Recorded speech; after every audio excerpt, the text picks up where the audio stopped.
Hey, y'all, we're almost there, huh? Quarter three is here. Now, are we looking at probably like a September 78th release date for Alpha 2, which is technically still quarter three? Yeah, probably. But either way, quarter three is here, which means it's time to start ramping up production for content for Ashes of Creation. And on tap for today is class identity. I made a video a few months back on class balance, and I got this comment from Poisonated7467. He said, "Welcome to class balance, where you completely leave behind class identity. Class identity should be more of a concern in MMOs than balance. Obviously, this is not to say that balance isn't important, just that class identity is more important were you to rank them." It's a comment that I mostly agree with. Class identity is definitely important, and you might even be able to argue that it's more important than balance. But that got me to thinking about class identity. What does it mean to me? What does it mean to other people? And if the augment system is going to kill it? I think that I would define class identity something like this: the general feeling that the class you are playing adheres to the look, play, and feel that you would typically find for that class in other games in the genre. Something like that. I definitely think there are people who would view it more like when the class I'm playing looks, feels, and plays exactly as I think it should based on my own sensibilities. You can already see where we run into a problem with those two definitions, but it's fine. What I'm going to do is ignore the second definition because there's really no way any game is going to satisfy it. So back to that first definition. Does this class look, play, and feel like that class in other genres? The answer to the question, will Ashes of Creation have class identity?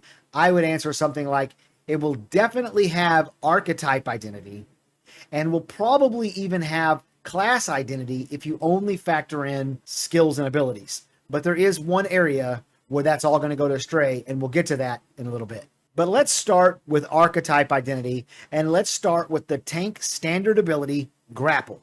Keep in mind here, we can't exactly get in-game to get the footage we need, nor do we have any information about the different augments for Grapple. So I've put together some high-quality 4K Unreal Engine 5 animations for you guys with rampant, baseless speculation about the augments, so we have some examples to work with. With Grapple, the tank throws a chain with a harpoon on the end of it to its target, pulls on the chain, and the target flies through the air and lands next to the tank. This is extremely common in the toolkit of most tank classes throughout most MMOs. A pull, as most people call it.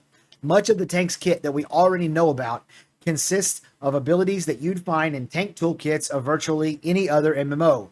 Pushes, pulls, interrupts, stuns, damage shields, taunts, etc. And so far, we know this to be the case for Fighter, Cleric, Ranger, and Mage. Each of them fill a specific role that is typically filled in other MMOs and very much looks, feels, and plays like examples from other games. The Cleric heals. The Fighter is a melee DPS with a bent towards AoE. Ranger is a physical range DPS. Mage is a magical range DPS. To round this out with the classes that we have yet to see, Rogue will likely be a melee DPS with a bent towards single target. Bard is a support class, and Summoner is a hybrid class that can fill any role, but not as well as the class that's designed to fill that role. So that gives you, quote, archetype identity. Each of the archetypes have a clear role to fill, and so far, their class kits show them filling that role very well.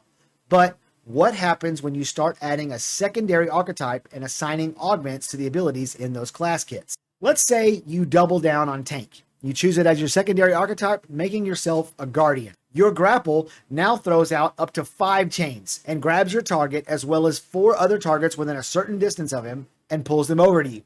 Or you go Summoner as your secondary. Instead of chains, you summon a giant bear that picks up your target and throws him to your feet.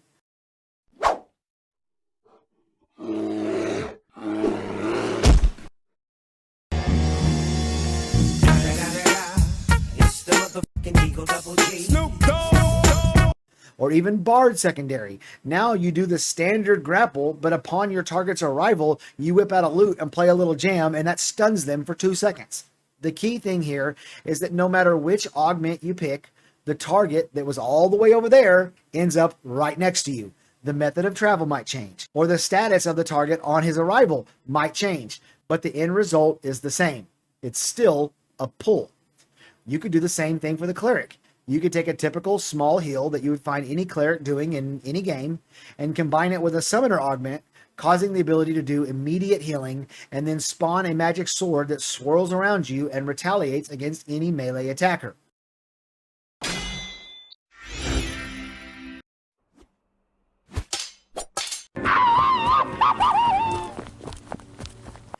In each of these cases, the core identity of the archetype is maintained. You still are doing things that your archetype was designed to do. Healers are healing, tanks controlling the battlefield, fighters wrecking face, etc. But you just add the flavor of that secondary choice.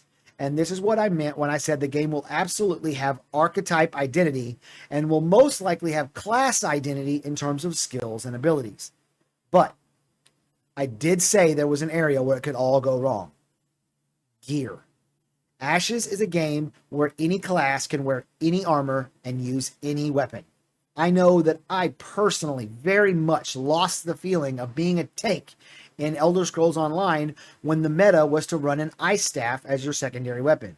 And not only that, because of the mechanics of the game, there were actually long stretches where you used that over the sword and shield. Or rocking a light armor tank because you found some combination where you do crazy damage or somehow mitigate crazy damage while wearing robes. There are going to be truly unorthodox builds in Ashes of Creation. Melee fighters using staves, some weird ranger build where you use a two-handed axe and wear plate armor, or a mage using a bow. It's going to get weird for sure. Gear and the strange combos people are going to come up with will be the area where class identity in Ashes goes astray. But it will be people doing that to themselves. You can still adhere to the look, play, and feel traditionally associated with your class if you want to. Or if you're more of that second definition type of person, you want the class to have the look, play, and feel that you want it to have, rather than what it traditionally has, you can do that. Rock your leather armor wearing dual dagger wielding summoner if you want. One other area of note about class identity is the ability for you as a player to quickly identify what class an opponent is. So you'll know what his kit is, what tools he has, and which he doesn't, and then formulate your battle strategy. I know this is super important in many PvP games, but in Ashes, it's a practical impossibility. The sheer number of permutations each class will have with the augments, coupled with any armor and any weapon. Even if you could be given all that information when targeting an enemy, you'd be dead before you could process even a quarter of it. So, if that's how you define class identity, Ashes definitely will not have it. So these are the things that I think of when I think of class identity, but I get the feeling like there's multiple definitions that I'm missing out on, probably like 3 of them. So what did I miss? You guys let me know in the comments below. What's your definition of class identity? And do you see Ashes of Creation having class identity? That's really all I have for you guys today.